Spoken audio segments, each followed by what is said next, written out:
So nobody had a clue that I had any neurodivergence whatsoever.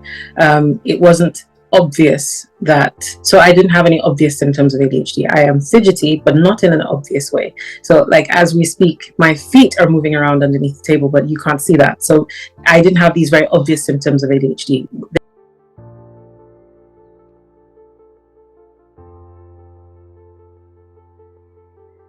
Hi everybody, welcome to Just for Women Africa, and my name is Olaleko Amusa, the founder of Just for Women Africa, and today on the show we're going to be talking ADHD, attention deficit hyperactivity disorder, which is common in 5% in women in Africa. And today we're on a Zoom call all the way from the United Kingdom, and with us on Just for Women Africa today we have Chi Ohi. Yeah, welcome to the show, Chi. All right, Chi, before we get started, could you just tell viewers just a little bit about yourself? Yeah, okay. So my name's Chi Ohi. I am an entrepreneur, a woman with ADHD, a mother of 3 children, and a wife to a lovely husband. I'm also an author of a book that's coming out soon, and I run a few businesses. Actually, I've said I'm an entrepreneur, but I run a few businesses, including a publishing company, especially for African stories. All right, Chi, that's great to hear. All right, let's talk about ADHD. When were you first diagnosed with the disorder? So I was actually first diagnosed with ADHD only a few weeks ago, but I realized that I probably had ADHD a few years ago when I was actually investigating it for my son. I realized that there was actually a genetic link or an inherited link between children with ADHD and their parents. So they usually get it from one or the other parent, or both, because because science is not sure about this yet, that the genes for that cause or lead to ADHD are dominant. So that's it seems that if one parent has ADHD, it's almost sure that at least one child will have ADHD.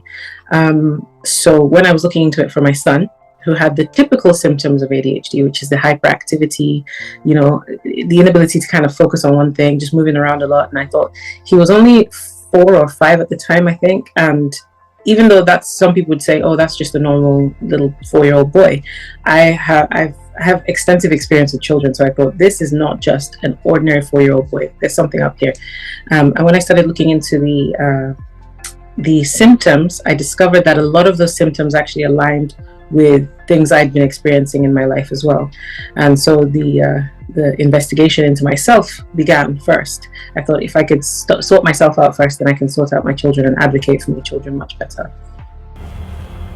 Okay, all right. So what was it like growing up with ADHD?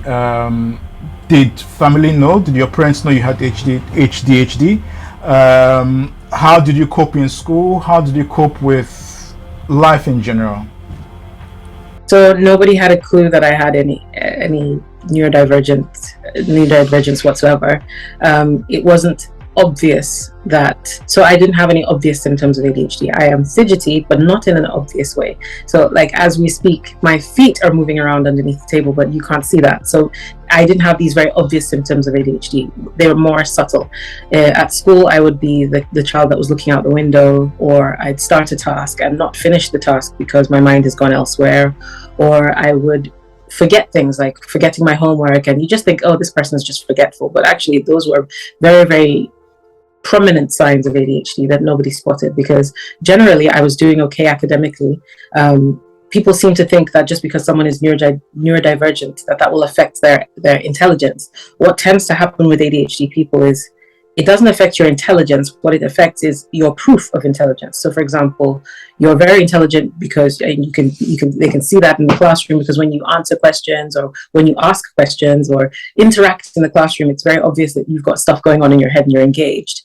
But when you have to write an exam, you might either suffer from extreme anxiety, or you might just not be able to focus long enough to write down the answers, or you make silly mistakes. That's something I actually see with my students a lot. They make silly mistakes in their work because they haven't quite finished it, because they've gotten distracted and gone on to something else. So those were the things I experienced a lot in school, and that just kind of continued throughout my education, all the way up to my master's, actually.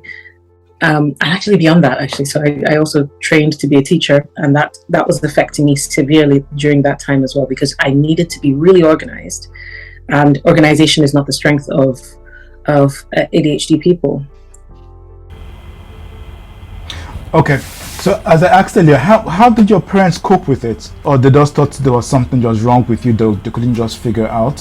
How did it affect relationships with family as you grew up? So, like I said, nobody knew there was anything else, that there was anything up with me. It was just people just generally accept me as I am. They just thought that's a personality trait. This is just what this person is like. It wasn't really a case where people thought there was anything wrong with me. They just thought, oh, that person's just a bit forgetful, or she's just a bit forgetful. It's not. It just really wasn't obvious, and this happens a lot with women in particular. It doesn't stand out so much that people think something is not right here. People often miss it in females because, well, there's two reasons why people miss it in females. One, because it doesn't always appear in the, there are three types of ADHD. There's the combined type, there's the predominantly hyperactive type, and then there's the predominantly inattentive type. So inattentive is, I think I'm predominantly inattentive, although I do have combined, as in I can fidget quite a bit. That's not always obvious. Most of it is just me being quiet and distracted, and you won't even know that's happening until until I forget something, or and that happens more often with females than with males. With males, they tend to be more hyperactive, so that's why people spot it. They used to call ADHD the naughty boy syndrome, because they think a hyperactive boy and an impulsive boy would touch things, would break things, would climb things. Those things are obvious. With girls, it doesn't happen so much. The second reason why it's not spotted is because girls do a thing predominantly, even with autistic girls, they mask a lot. So they learn what things people and society just don't like, and they try their best to hide that they do those things. They hide and avoid doing those things where people can see them. So with the fidgeting, I think I've just learned a very quiet way. So I need to fidget. That's a thing that the ADHD brain actually needs. But I find different ways to do it. So with teaching, it could be just moving around my class a lot. And that way I'm fidgeting, I'm moving around and getting that movement that helps my function. But it's not disturbing anyone. It's actually really good for my class. Or, for example, during this interview, fidgeting would be me gesticulating quite a bit. That is a thing I do, but I do it as much as I do it because it's stimming. That's what we call things that people do to kind of help their brain work. So yeah, it wasn't spotted. Nobody thought there was anything wrong with me. And when I turned up and said, I think I have ADHD, a lot of people pushed back against that and thought, well, why do you want to claim something like that for yourself?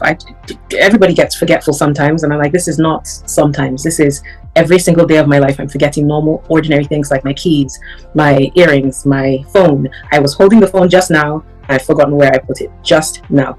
That type of forgetfulness every single day, that's not normal. That's not anything to do with I haven't had enough sleep or I'm not paying attention. No, it's something completely different. And I suppose only you as an individual can know that something is off with you. But even I didn't spot it for a long time. I just thought, oh, there's just something. I thought there was something wrong with me. Everybody else thought that's just how you are. I thought there's something wrong with me, and I just didn't know what it was. Okay. All right. You've been diagnosed some few weeks ago. What treatment are you taking, and how's it being treated currently? Are you on medication? So we are doing some preliminary tests before putting me on medication. These things take time. But other than taking medication, there are other options for treating and looking after yourself and kind of working with this different brain that an ADHD person has. And over the years, I actually didn't realize that I was developing these skills. There are things such as what we would call cognitive behavioral therapy. You can actually go to therapy where they can kind of teach you strategies to work with your brain rather than against it. Because generally, an ADHD brain just works differently from a neurotypical brain. So like a normal brain. I don't like the word normal, but I'll say that just so everybody understands what I'm saying.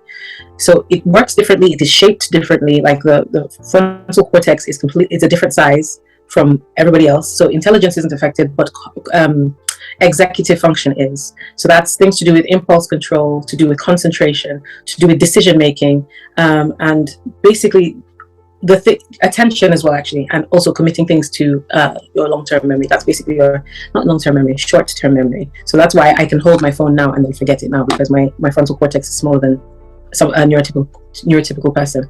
So some of the strategies I picked up were or included things like taking notes. So if I'm ever working on a computer, I tend to have a million tabs open. A million tabs.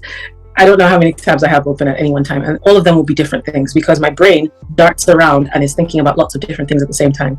So to manage that instead of getting distracted all the time, I would make sure that I write down every time something pops into my head that I want to start doing now. I write that down on a notepad. So I'll have like 4 or 5 tasks that I can cycle through. So when I get distracted from task 1, I go to task number 2. I'm like, okay, this is the next thing I need to do. So let me leave that thing I was distracted by and do this. Go to task number 3 if you get distracted again. Task number 4, task number 5. Come back to task number 1. I dart around, but I keep it on things that are my priorities. So I allow my brain to do the thing where it needs that novelty and that stimulation from new things, but I'm also controlling it and making sure it's on something that is actually important. So that's a strategy. That's just only one of many strategies that ADHD people can develop to manage themselves. When it comes to memory, and our timekeeping is terrible. Timekeeping, you just need to put alarms on your phone. You have to put alarms on your phone because that frontal cortex, it also controls our perception of time. And my perception of time, I look at the clock, I'm like, okay, I have 20 minutes to do something, and I will spend 40 minutes doing the thing I was supposed to do in 20 minutes.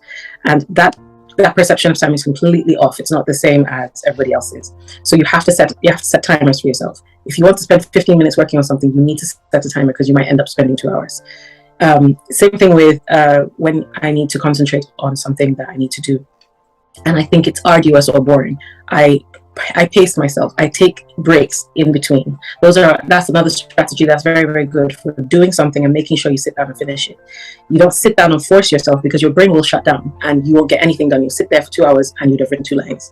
Instead, I would go away and come back and set another timer and just work. And of course, you also have to reward yourself, because the other thing that the frontal cortex is in charge of is reward for doing things that are boring or arduous. So the frontal cortex has the ability it's supposed to pick up dopamine and kind of relay that to your brain. Dopamine is that happy hormone, the reward hormone. However, we don't get much of that. Our uptake is poor and we don't get enough of it for it to kind of reward us for doing things that we don't want to do. So we keep switching things. So we get a dopamine kick from switching to different things. So to give yourself that dopamine kick, you have to give yourself some sort of reward. And I don't mean chocolate. Don't mean chocolate. I don't mean sweets. I don't mean anything that might actually in the long term be harmful. I mean, I'm thinking, okay, you've spent 20 minutes working on your dissertation, spend another 5 or 10 minutes playing on a game on your phone. That helps your brain kind of feel happy again, because I don't know, or reading a book or something that you like doing. Just do something in between that helps you feel relieved. There's so many, I could go on for ages, but I'm going to try not to take up the whole time with all these strategies. Okay. All right. Moving to my next question. How the ADHD affects your relationship? I mean, you're married, you have children. How does it affect your relationship with your husband and your home in terms of managing stuff? So in terms of managing the home, it affects me personally a lot, and that extends to my family. So with women who have ADHD in particular, we tend to have this, we are always trying to do things like normal people, especially if you're undiagnosed. You think you can do things exactly the same way everyone else does it, and you feel bad when you can't. So being able to just go around the house, you have several, let's say 5 or 6 chores to do that day. You have to clean your kitchen, wash the clothes, cook lunch, cook dinner, cook all of those stuff at the right times, so the kids don't come and harass you because they're hungry, because you've not got them their food on time. Managing these things day in, day out. Chores are boring. Everybody knows that. That's whether you have ADHD or you don't have it, chores are boring. That's worse for an ADHD person or an ADHD woman, because that ability to actually just focus and do that one thing is just very limited in someone with ADHD. So that affected me a lot to begin with, especially during the period of time when I spent quite a lot of time. Actually, I spent 2 years at home because of the pandemic. And that was when I started to see that something was really wrong. Because when you're in and out of things, it's easier to, I don't know, because of those short intervals. I think I was managing better when I was working and taking care of the home, because I was out and I was in, and it's like such quick intervals that I had to kind of keep doing things. But when it's just and managing the home and maybe trying to focus on business, and the kids are on my case all the time, it was very overwhelming. And that's another thing that ADHD women struggle with: overwhelm. You just think, you start off in the kitchen, and then you need to go get something in the bedroom. You get into the bedroom, start looking for that thing, get distracted, start tidying up the whole bedroom, get distracted thinking that you need to go to the kids' bedroom. You go to the kids' bedroom, you start doing stuff in there, get distracted again, and that, by the end of the day, you've started lots of tasks and you haven't finished any of them, because you get distracted frequently, because your brain is always looking for something new to do. And that can really, really depress someone. So that ADHD women who have not been diagnosed experience disproportionate levels of anxiety and depression because of these things, because we just don't function the same way everybody else does. And you just think to yourself, well, what's wrong with me? Am I a terrible wife? Am I a bad mother? And it's not any of those things. It's that your brain works differently and you need to find a way to work with them. So I think it was very helpful when I figured out years ago that I had ADHD, and I started learning so much about how my brain worked differently. And I started telling my husband about it, and he was like, well, that makes sense. He said, that makes sense now. But I feel like I'm very fortunate in that my husband is a very understanding and compassionate and helpful person. So if he sees you're struggling in one area, he tries to kind of pick up the slack in certain areas, because he wants to help. So that's a piece of grace that I'm lucky to have, you know. So it did to some degree mean that things were disproportionately pushed onto him sometimes, and that's another strain to ADHD relationships. Your partner having to pick up slack for you if they don't want to, and if they don't have at the end of the day, if it's something you're supposed to be doing and you're not doing it, or you keep not doing it, it's unfair to them, really. So that can cause strain in relationships in ADHD people as well. Okay, so as we're about to bring the interview to a close, what's your advice to women all over Africa and Europe and everywhere else who have ADHD and haven't been diagnosed or been diagnosed? What's your advice to them? So if you are a woman and you feel like you are struggling with overwhelm all the time, you feel like you are just not coping with life, and you think that something must be wrong with you, I really doubt that it's that something is wrong with you. I think your brain just works differently like mine. You might have ADHD, you might be autistic, or you might have any one of these other conditions we call neurodivergence. And that means that your brain literally is shaped and works differently. So the first thing I would say is learn to be more compassionate with yourself. So instead of being hard on yourself and saying something is wrong with me, which is why I'm not coping, figure out ways to work with yourself that are kind. Figure out how you actually function. There's how everybody else says you're supposed to do things, but then what works best for you? Figure that out.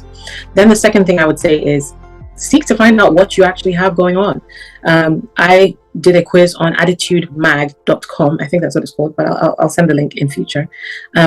And Attitude is actually all about ADHD, mental health, autism, etc., all these neurodivergent conditions. And their quizzes are made by and consulted on by medical professionals. And I did one of these quizzes, and it said 90-something% chance that I had ADHD. And I thought, well, I better go get diagnosed. Which leads me to step 3.